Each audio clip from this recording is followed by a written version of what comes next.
The Life of Augustus by Gaius Suetonius Tranquillus. Part 1. In this, the second of his imperial biographies, Suetonius discusses the life of Gaius Octavius, the adoptive son of Julius Caesar, commonly known by the later honorific of Augustus. Suetonius rightly treats Augustus as the main architect of the Principate, who drove the constitutional transformation of the Roman Republic.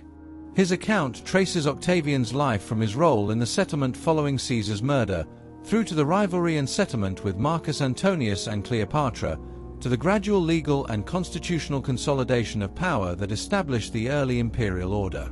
Suetonius emphasizes Augustus's legislative, financial, and moral initiatives, his reorganization of the army and municipal administration, and the rhetorical and ceremonial practices by which he secured continuities with republican forms while exercising novel authority.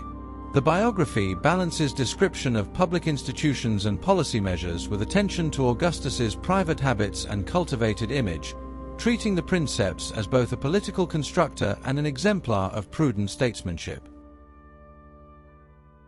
That the family of the Octavii was of the first distinction in Velletri is rendered evident by many circumstances. For in the most frequented part of the town, there was, not long since, a street named the Octavian, and an altar was to be seen, consecrated to one Octavius, who being chosen general in a war with some neighboring people, the enemy making a sudden attack, while he was sacrificing to Mars, he immediately snatched the entrails of the victim from off the fire, and offered them half raw upon the altar, after which, marching out to battle, he returned victorious. This incident gave rise to a law, by which it was enacted, that in all future times the entrails should be offered to Mars in the same manner, and the rest of the victim be carried to the Octavii.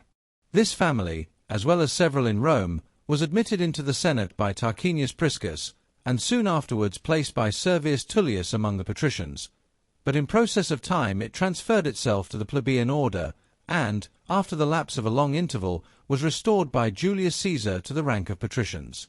The first person of the family raised by the suffrages of the people to the magistracy was Gaius Rufus. He obtained the quaestorship, and had two sons, Gnaeus and Gaius, from whom are descended the two branches of the Octavian family, which have had very different fortunes. For Gnaeus, and his descendants in uninterrupted succession, held all the highest offices of the state, whilst Gaius and his posterity, whether from their circumstances or their choice, remained in the equestrian order until the father of Augustus. The great-grandfather of Augustus served as a military tribune in the Second Punic War in Sicily, under the command of Aemilius Pappus. His grandfather contented himself with bearing the public offices of his own municipality, and grew old in the tranquil enjoyment of an ample patrimony. Such is the account given by different authors. Augustus himself, however, tells us nothing more than that he was descended of an equestrian family, both ancient and rich, of which his father was the first who obtained the rank of senator. Mark Antony upbraidingly tells him that his great-grandfather was a freedman of the territory of Thurium, and a rope-maker, and his grandfather a usurer. This is all the information I have anywhere met with, respecting the ancestors of Augustus by the father's side. His father Gaius Octavius was, from his earliest years, a person both of opulence and distinction, for which reason I am surprised at those who say that he was a money-dealer, and was employed in scattering bribes, and canvassing for the candidates at elections in the Campus Martius. For being bred up in all the affluence of a great estate, he attained with ease to honourable posts, and discharged the duties of them with much distinction. After his praetorship, he obtained by lot the province of Macedonia, in his way to which he cut off some banditti, the relics of the armies of Spartacus and Catiline, who had possessed themselves of the territory of Thurium, having received from the Senate an extraordinary commission for that purpose. In his government of the province, he conducted himself with equal justice and resolution, for he defeated the Bessians and Thracians in a great battle, and treated the allies of the Republic in such a manner, that there are extant letters from M. Tullius Cicero, in which he advises and exhorts his brother Quintus, who then held the proconsulship of Asia with no great reputation, to imitate the example of his neighbour Octavius, in gaining the affections of the allies of Rome. After quitting Macedonia, before he could declare himself a candidate for the consulship, he died suddenly, leaving behind him a daughter, the elder Octavia, by Ancharia, and another daughter, Octavia the younger, as well as Augustus, by Asia, who was the daughter of Marcus Aetius Balbus, and Julia, sister to Gaius Julius Caesar. Balbus was, by the father's side, of a family who were natives of Aricia, and many of whom had been in the Senate. By the mother's side he was nearly related to Pompey the Great, and after he had borne the office of praetor, was one of the 20 commissioners appointed by the Julian law to divide the land in Campania among the people. But Mark Antony, treating with contempt Augustus's descent even by the mother's side, says that his great-grandfather was of African descent, and at one time kept a perfumer's shop, and at another a bakehouse in Aricia. And Cassius of Parma, in a letter, taxes Augustus with being the son not only of a baker, but a usurer. These are his words: "Thou art a lump of thy mother's meal, which a money-changer of Nerulum, taking from the newest bakehouse of Aricia, kneaded into some shape, with his hands all discoloured by the fingering of money."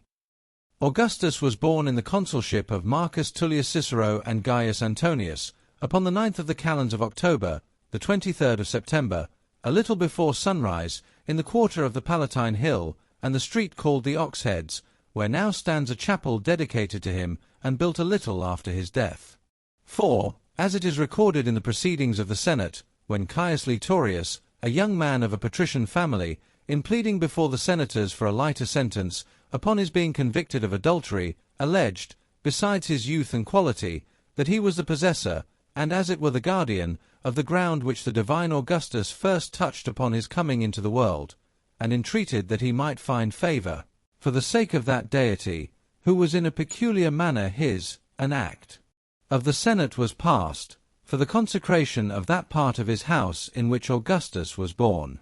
His nursery is shown to this day, in a villa belonging to the family, in the suburbs of Velletri,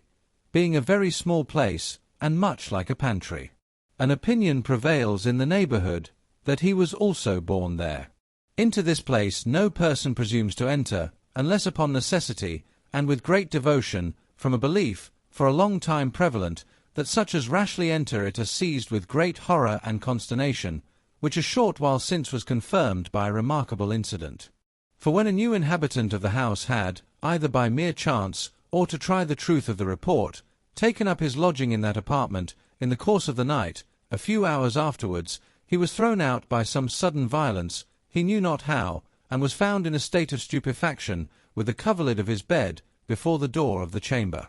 While he was yet an infant, the surname of Thurinus was given him, in memory of the birthplace of his family, or because, soon after he was born, his father Octavius had been successful against the fugitive slaves in the country near Thurium. That he was surnamed Thurinus, I can affirm upon good foundation, for when a boy, I had a small bronze statue of him, with that name upon it in iron letters, nearly effaced by age, which I presented to the emperor, by whom it is now revered amongst the other tutelary deities in his chamber. He is also often called Thurinus contemptuously by Mark Antony in his letters, to which he makes only this reply: "I am surprised that my former name should be made a subject of reproach." He afterwards assumed the name of Gaius Caesar, and then of Augustus, the former in compliance with the will of his great-uncle, and the latter upon a motion of Munatius Plancus in the Senate. For when some proposed to confer upon him the name of Romulus, as being, in a manner, a second founder of the city, it was resolved that he should rather be called Augustus, a surname not only new, but of more dignity, because places devoted to religion, and those in which anything is consecrated by augury, are denominated August, either from the word auctus, signifying augmentation, or ab avium gestu, gustuv, from the flight and feeding of birds, as appears from this verse of Ennius: "When glorious Rome by august augury was built." He lost his father when he was only 4 years of age, and, in his 12th year, pronounced a funeral oration in praise of his grandmother Julia. For years afterwards, having assumed the robe of manhood, he was honoured with several military rewards by Caesar in his African triumph, although he took no part in the war, on account of his youth. Upon his uncle's expedition to Spain against the sons of Pompey, he was followed by his nephew, although he was scarcely recovered from a dangerous sickness, and after being shipwrecked at sea, and travelling with very few attendants through roads that were infested with the enemy, he at last came up with him. This activity gave great satisfaction to his uncle, who soon conceived an increasing affection for him on account of such indications of character. After the subjugation of Spain, while Caesar was meditating an expedition against the Dacians and Parthians, he was sent before him to Apollonia, where he applied himself to his studies. Until receiving intelligence that his uncle was murdered and that he was appointed his heir, he hesitated for some time whether he should call to his aid the legions stationed in the neighborhood, but he abandoned the design as rash and premature. However, returning to Rome, he took possession of his inheritance, although his mother was apprehensive that such a measure might be attended with danger, and his stepfather, Marcius Philippus, a man of consular rank, very earnestly dissuaded him from it. From this time, collecting together a strong military force, he first held the government in conjunction with Mark Antony and Marcus Lepidus, then with Antony only, for nearly 12 years, and at last in his own hands during a period of 40. Having thus given a very short summary of his life, I shall prosecute the several parts of it, not in order of time, but arranging his acts into distinct classes for the sake of perspicuity. He was engaged in 5 civil wars, namely those of Modena, Philippi, Perugia, Sicily, and Actium, the first and last of which were against Antony, and the second against Brutus and Cassius, the third against Lucius Antonius, the triumvir's brother, and the fourth against Sextus Pompeius, the son of Gnaeus Pompeius. The motive which gave rise to all these wars was the opinion he entertained that both his honor and interest were concerned in revenging the murder of his uncle and maintaining the state of affairs he had established. Immediately after his return from Apollonia, he formed the design of taking forcible and unexpected measures against Brutus and Cassius, but they having foreseen the danger and made their escape, he resolved to proceed against them by an appeal to the laws in their absence and impeach them for the murder. In the meantime, those whose province it was to prepare the sports in honor of Caesar's last victory in the civil war, not daring to do it, he undertook it himself. And that he might carry into effect his other designs with greater authority, he declared himself a candidate in the room of a tribune of the people who happened to die at that time, although he was of a patrician family and had not yet been in the Senate. But the consul, Mark Antony, from whom he had expected the greatest assistance, opposing him in his suit, and even refusing to do him so much as common justice, unless gratified with a large bribe, he went over to the party of the nobles, to whom he perceived Sylla to be odious, chiefly for endeavoring to drive Decius Brutus, whom he besieged in the town of Modena, out of the province, which had been given him by Caesar, and confirmed to him by the Senate. At the instigation of persons about him, he engaged some ruffians to murder his antagonist, but the plot being discovered, and dreading a similar attempt upon himself, he gained over Caesar's veteran soldiers by distributing among them all the money he could collect.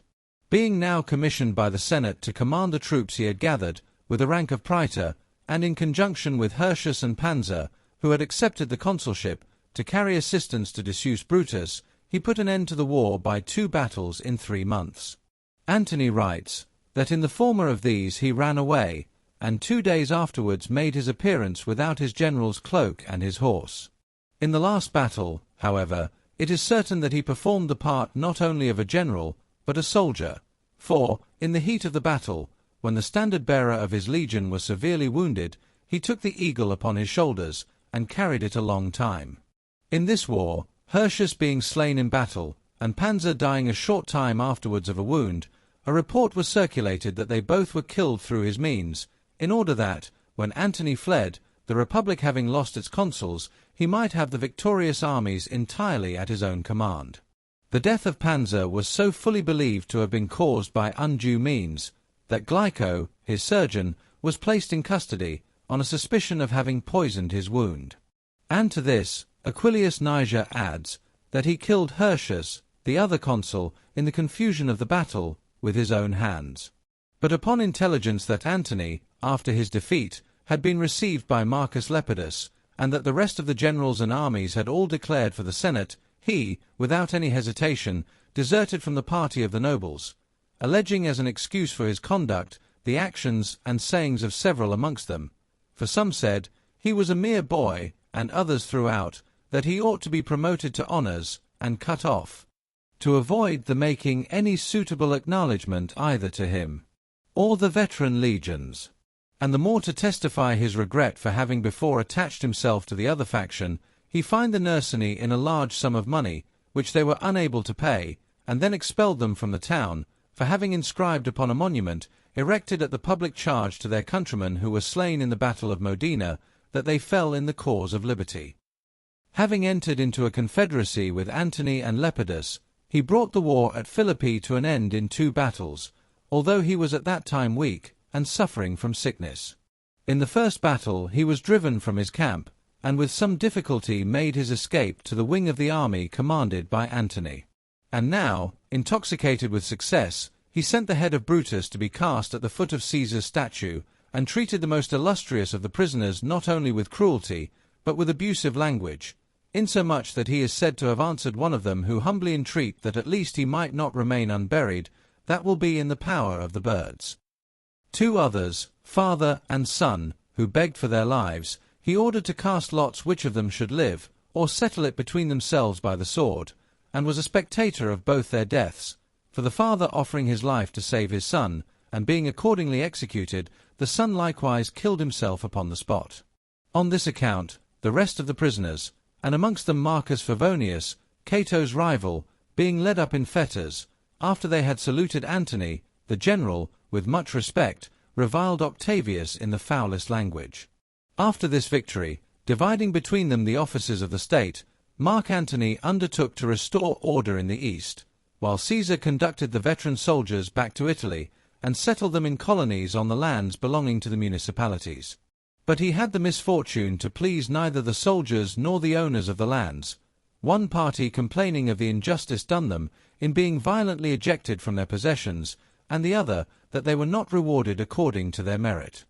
At this time he obliged Lucius Antony, who, presuming upon his own authority as consul and his brother's power, was raising new commotions, to fly to Perugia, and forced him, by famine, to surrender at last, although not without having been exposed to great hazards, both before the war and during its continuance. For a common soldier having got into the seats of the equestrian order in the theatre, at the public spectacles, Caesar ordered him to be removed by an officer, and a rumour being thence spread by his enemies that he had put the man to death by torture, the soldiers flocked together so much enraged that he narrowly escaped with his life. The only thing that saved him was the sudden appearance of the man, safe and sound, no violence having been offered him. And whilst he was sacrificing under the walls of Perugia, he nearly fell into the hands of a body of gladiators, who sallied out of the town. After the taking of Perugia, he sentenced a great number of the prisoners to death, making only one reply to all who implored pardon or endeavoured to excuse themselves: "You must die." Some authors write that 300 of the 2 orders, selected from the rest, were slaughtered, like victims, before an altar raised to Julius Caesar upon the Ides of March, the 15th of April. Nay, there are some who relate that he entered upon the war with no other view than that his secret enemies, and those whom fear more than affection kept quiet, might be detected, by declaring themselves, now they had an opportunity, with Lucius Antony at their head, and that having defeated them and confiscated their estates, he might be enabled to fulfill his promises to the veteran soldiers. He soon commenced the Sicilian War, but it was protracted by various delays during a long period.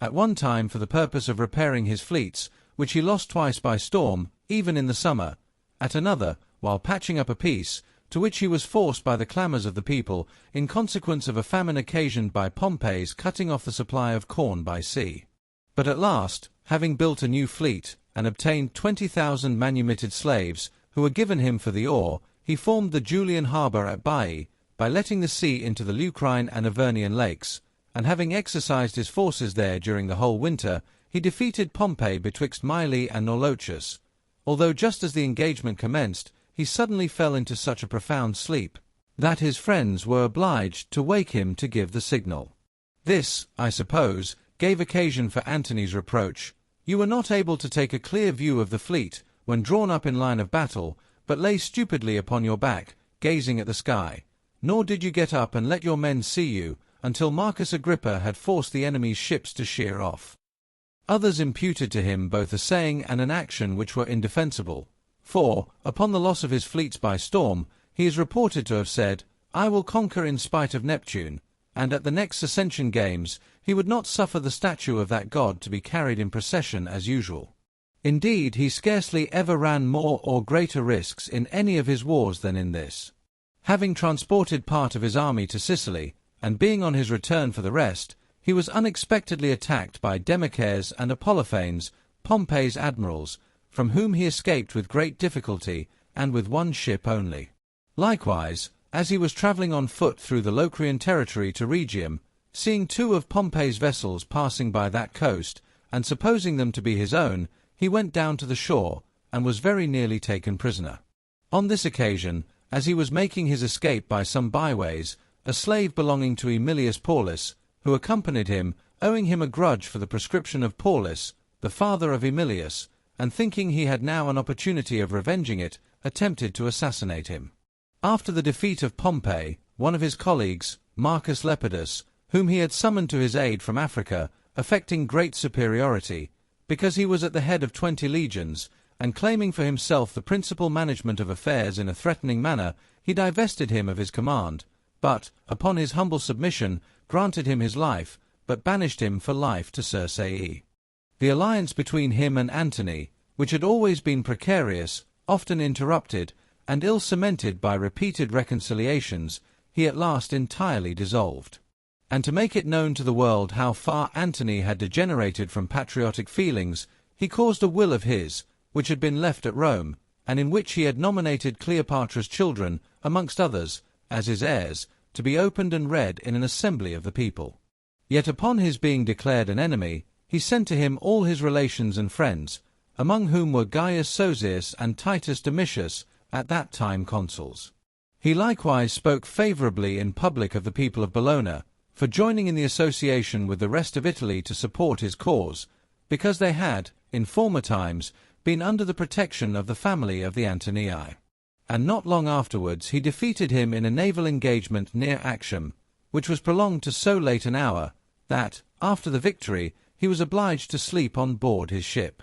From Actium he went to the Isle of Samoa to winter, but being alarmed with the accounts of a mutiny amongst the soldiers he had selected from the main body of his army sent to Brundisium after the victory, who insisted on their being rewarded for their service and discharged, he returned to Italy. In his passage thither, he encountered 2 violent storms, the first between the promontories of Peloponnesus and Aetolia, and the other about the Ceraunian mountains, in both which a part of his Liburnian squadron was sunk, the spars and rigging of his own ship carried away, and the rudder broken in pieces. He remained only 27 days at Brundisium, until the demands of the soldiers were settled, and then went, by way of Asia and Syria, to Egypt, where laying siege to Alexandria, whither Antony had fled with Cleopatra, he made himself master of it in a short time. He drove Antony to kill himself, after he had used every effort to obtain conditions of peace, and he saw his corpse. Cleopatra he anxiously wished to save for his triumph, and when she was supposed to have been bit to death by an asp, he sent for the Scyllae to endeavour to suck out the poison. He allowed them to be buried together in the same grave, and ordered a mausoleum, begun by themselves, to be completed. The eldest of Antony's 2 sons by Fulvia he commanded to be taken by force from the statue of Julius Caesar, to which he had fled, after many fruitless supplications for his life, and put him to death. The same fate attended Cesario, Cleopatra's son by Caesar, as he pretended, who had fled for his life, but was retaken. The children which Antony had by Cleopatra he saved, and brought up and cherished in a manner suitable to their rank, just as if they had been his own relations. At this time he had a desire to see the sarcophagus and body of Alexander the Great, which, for that purpose, were taken out of the cell in which they rested, and after viewing them for some time, he paid honours to the memory of that prince, by offering a golden crown and scattering flowers upon the body. Being asked if he wished to see the tombs of the Ptolemies also, he replied, "I wish to see a king, not dead men." He reduced Egypt into the form of a province, and to render it more fertile and more capable of supplying Rome with corn, he employed his army to scour the canals, into which the Nile, upon its rise, discharges itself, but which during a long series of years had become nearly choked up with mud. To perpetuate the glory of his victory at Actium, he built the city of Nicopolis on that part of the coast, and established games to be celebrated there every 5 years. Enlarging likewise an old temple of Apollo, he ornamented with naval trophies the spot on which he had pitched his camp, and consecrated it to Neptune and Mars. He afterwards quashed several tumults and insurrections, as well as several conspiracies against his life, which were discovered, by the confession of accomplices, before they were ripe for execution, and others subsequently. Such were those of the younger Lepidus, of Varro Murena, and Fannius Caepio, then that of Marcus Ignatius, afterwards that of Plautius Rufus, and of Lucius Paulus, his granddaughter's husband, and besides these, another of Lucius Audacius, an old feeble man, who was under prosecution for forgery, as also of Asinius Epicadus, a Parthenian mongrel, and at last that of Telephus, a lady's prompter. For he was in danger of his life from the plots and conspiracies of some of the lowest of the people against him. Audacius and Epicadus had formed the design of carrying off to the armies his daughter Julia, and his grandson Agrippa, from the islands in which they were confined. Telephus, wildly dreaming that the government was destined to him by the fates, proposed to fall both upon Octavius and the Senate. Nay, once, a soldier's servant belonging to the army in Illyricum, having passed the porters unobserved, was found in the night time standing before his chamber door, armed with a hunting dagger. Whether the person was really disordered in the head, or only counterfeited madness, is uncertain, for no confession was obtained from him by torture. He conducted in person only 2 foreign wars, the Dalmatian, whilst he was yet but a youth, and, after Antony's final defeat, the Cantabrian. He was wounded in the former of these wars. In one battle he received a contusion in the right knee from a stone, and in another he was much hurt in one leg and both arms by the fall of a fridge. His other wars he carried on by his lieutenants, but occasionally visited the army in some of the wars of Pannonia and Germany, or remained at no great distance, proceeding from Rome as far as Ravenna, Milan, or Aquileia. He conquered, however, partly in person, and partly by his lieutenants, Cantabria, Aquitania, and Pannonia, Dalmatia, with all Illyricum and Rhaetia, besides the 2 Alpine nations, the Vindelici and the Salaci. He also checked the incursions of the Dacians, by cutting off 3 of their generals with vast armies, and drove the Germans beyond the river Elbe, removing 2 other tribes who submitted, the Ubi and Sicambri, into Gaul, and settling them in the country bordering on the Rhine. Other nations also, which broke into revolt, he reduced to submission. But he never made war upon any nation without just and necessary cause, and was so far from being ambitious either to extend the empire or advance his own military glory, that he obliged the chiefs of some barbarous tribes to swear in the temple of Mars the Avenger that they would faithfully observe their engagements and not violate the peace which they had implored. Of some he demanded a new description of hostages, their women, having found from experience that they cared little for their men when given as hostages, but he always afforded them the means of getting back their hostages whenever they wished it. Even those who engaged most frequently and with the greatest perfidy in their rebellion, he never punished more severely than by selling their captives, on the terms of their not serving in any neighboring country, nor being released from their slavery before the expiration of 30 years. By the character which he thus acquired, for virtue and moderation, he induced even the Indians and Scythians, nations before known to the Romans by report only, to solicit his friendship, and that of the Roman people, by ambassadors. The Parthians readily allowed his claim to Armenia, restoring at his demand the standards which they had taken from Marcus Crassus and Mark Antony, and offering him hostages besides.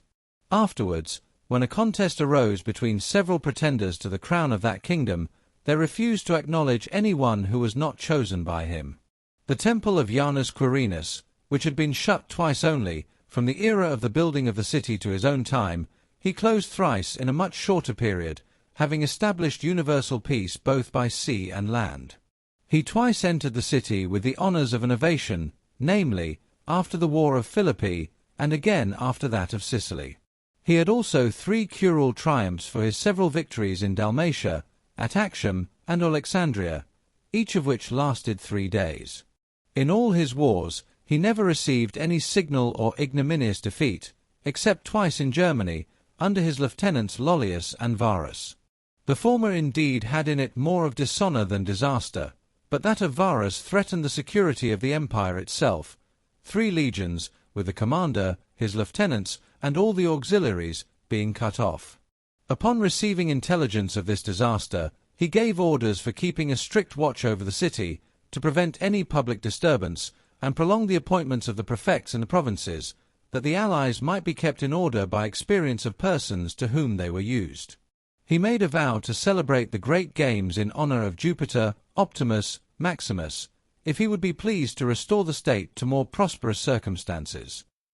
This had formerly been resorted to in the Cimbrian and Marsian wars. In short, we are informed that he was in such consternation at this event that he let the hair of his head and beard grow for several months, and sometimes knocked his head against the doorposts, crying out, "O Quintilius Varus, give me back my legions!" And ever after he observed the anniversary of this calamity as a day of sorrow and mourning. In military affairs he made many alterations, introducing some practices entirely new and reviving others which had become obsolete. He maintained the strictest discipline among the troops, and would not allow even his lieutenants the liberty to visit their wives, except reluctantly and in the winter season only. A Roman knight having cut off the thumbs of his 2 young sons, to render them incapable of serving in the wars, he exposed both him and his estate to public sale. But upon observing the farmers of the revenue very greedy for the purchase, he assigned him to a freedman of his own, that he might send him into the country, and suffer him to retain his freedom. The 10th legion becoming mutinous, he disbanded it with ignominy, and did the same by some others which petulantly demanded their discharge, withholding from them the rewards usually bestowed on those who had served their stated time in the wars.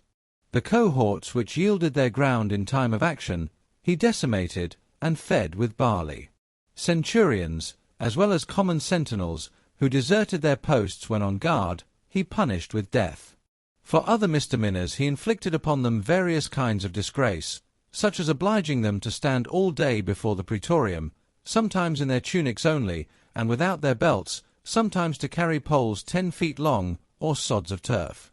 After the conclusion of the civil wars, he never, in any of his military harangues or proclamations, addressed them by the title of fellow soldiers, but as soldiers only. Nor would he suffer them to be otherwise called by his sons or stepsons when they were in command, judging the former epithet to convey the idea of a degree of condescension inconsistent with military discipline, the maintenance of order, and his own majesty, and that of his house.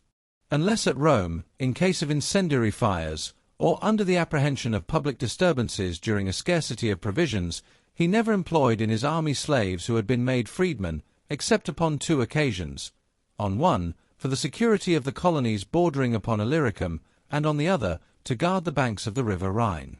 Although he obliged persons of fortune, both male and female, to give up their slaves, and they received their manumission at once, yet he kept them together under their own standard, unmixed with soldiers who were better born, and armed likewise after different fashion. Military rewards, such as trappings, collars, and other decorations of gold and silver, he distributed more readily than camp or mural crowns, which were reckoned more honourable than the former. These he bestowed sparingly, without partiality, and frequently even on common soldiers. He presented Marcus Agrippa, after the naval engagement in the Sicilian War, with a sea-green banner. Those who shared in the honours of a triumph, although they had attended him in his expeditions and taken part in his victories, he judged it improper to distinguish by the usual rewards for service, because they had a right themselves to grant such rewards to whom they pleased. He thought nothing more derogatory to the character of an accomplished general than precipitancy and rashness, on which account he had frequently in his mouth those proverbs, "Spewed bradios," "Hasten slowly," and "Asphiles gar istamenon, ha irasu straterelites," "The cautious captain's better than the bold," and "That is done fast enough, which is done well enough." He was wont to say also, that a battle or a war ought never to be undertaken, unless the prospect of gain overbalanced the fear of loss. "For," said he, "men who pursue small advantages with no small hazard resemble those who fish with a golden hook, the loss of which, if the line should happen to break, could never be compensated by all the fish they might take." He was advanced to public offices before the age at which he was legally qualified for them, and to some, also, of a new kind, and for life. He seized the consulship in the 20th year of his age, quartering his legions in a threatening manner near the city, and sending deputies to demand it for him in the name of the army. When the Senate demurred, 89, a centurion, named Cornelius, who was at the head of the chief deputation, throwing back his cloak, and showing the hilt of his sword, had the presumption to say in the Senate House, "This will make him consul, if ye will not." His second consulship he filled 9 years afterwards, his third, after the interval of only 1 year, and held the same office every year successively until the 11th. From this period, although the consulship was frequently offered him, he always declined it, until, after a long interval, not less than 17 years, he voluntarily stood for the 12th, and 2 years after that, for a 13th, that he might successively introduce into the forum, on their entering public life, his 2 sons, Gaius and Lucius, while he was invested with the highest office in the state. In his 5 consulships from the 6th to the 11th, he continued in office throughout the year, but in the rest, during only 9, 6, 4, or 3 months, and in his second no more than a few hours. For having sat for a short time in the morning, upon the calends of January, the 1st of January, in his curule chair, before the temple of Jupiter Capitolinus, he abdicated the office, and substituted another in his room. Nor did he enter upon them all at Rome, but upon the 4th in Asia, the 5th in the Isle of Samos, and the 8th and 9th at Tarragona. During 10 years he acted as one of the triumvirate for settling the Commonwealth, in which office he for some time opposed his colleagues in their design of a prescription, but after it was begun, he prosecuted it with more determined rigour than either of them. For whilst they were often prevailed upon, by the interest and intercession of friends, to show mercy, he alone strongly insisted that no one should be spared, and even prescribed Gaius Tyrrenius, his guardian, who had been formerly the colleague of his father Octavius in the aedileship. Junius Suetonius adds this farther account of him, that when, after the prescription was over, Marcus Lepidus made an apology in the Senate for their past proceedings, and gave them hopes of a more mild administration for the future, because they had now sufficiently crushed their enemies, he, on the other hand, declared that the only limit he had fixed to the prescription was that he should be free to act as he pleased. Afterwards, however, repenting of his severity, he advanced Titus Vinius Philopomen to the equestrian rank, for having concealed his patron at the time he was prescribed. In this same office he incurred great odium upon many accounts. For as he was one day making an harangue, observing among the soldiers Pinarius, a Roman knight, admit some private citizens, and engaged in taking notes, he ordered him to be stabbed before his eyes, as a busybody and a spy upon him. He so terrified with his menaces Tedius Afer, the consul-elect, for having reflected upon some action of his, that he threw himself from a great height, and died on the spot. And when Quintus Gallius, the praetor, came to compliment him with a double tablet under his cloak, suspecting that it was a sword he had concealed, and yet not venturing to make a search, lest it should be found to be something else, he caused him to be dragged from his tribunal by centurions and soldiers, and tortured like a slave, and although he made no confession, ordered him to be put to death, after he had, with his own hands, plucked out his eyes.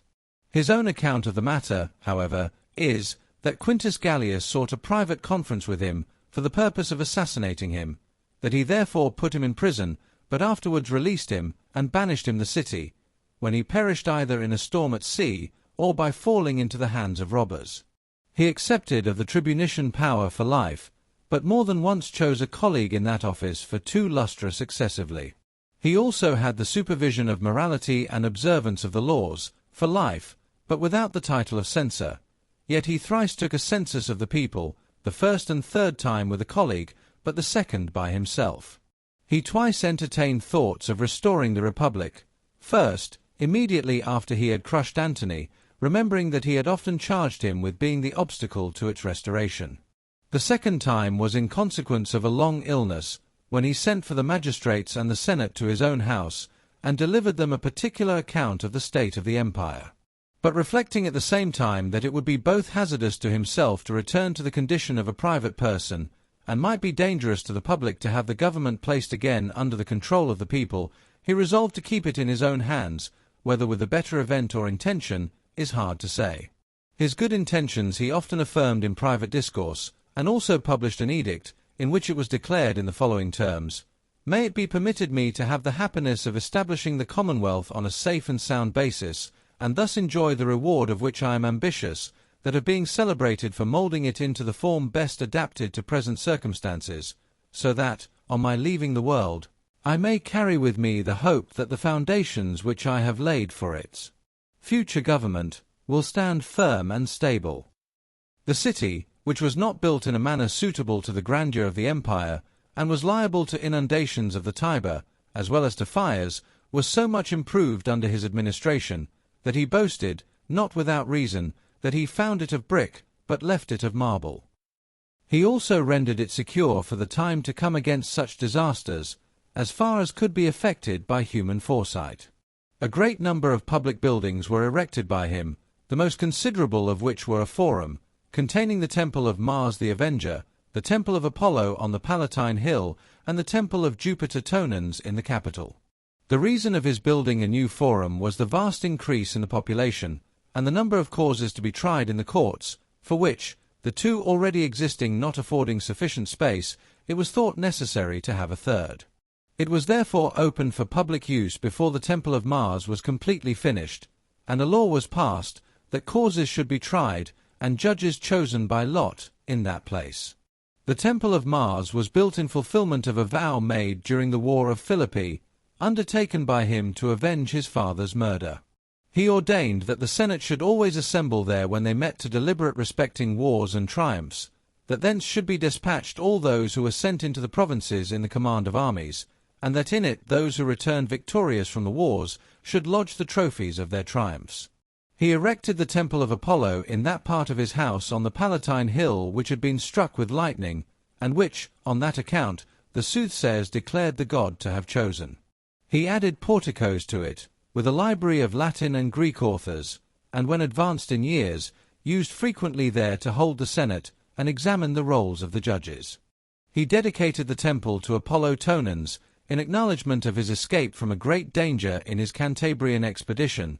when, as he was travelling in the night, his litter was struck by lightning, which killed the slave who carried a torch before him. He likewise constructed some public buildings in the name of others, for instance, his grandsons, his wife, and sister. Thus he built the portico and basilica of Lucius and Gaius, and the porticos of Livia and Octavia, and the theatre of Marcellus. He also often exhorted other persons of rank to embellish the city by new buildings, or repairing and improving the old, according to their means.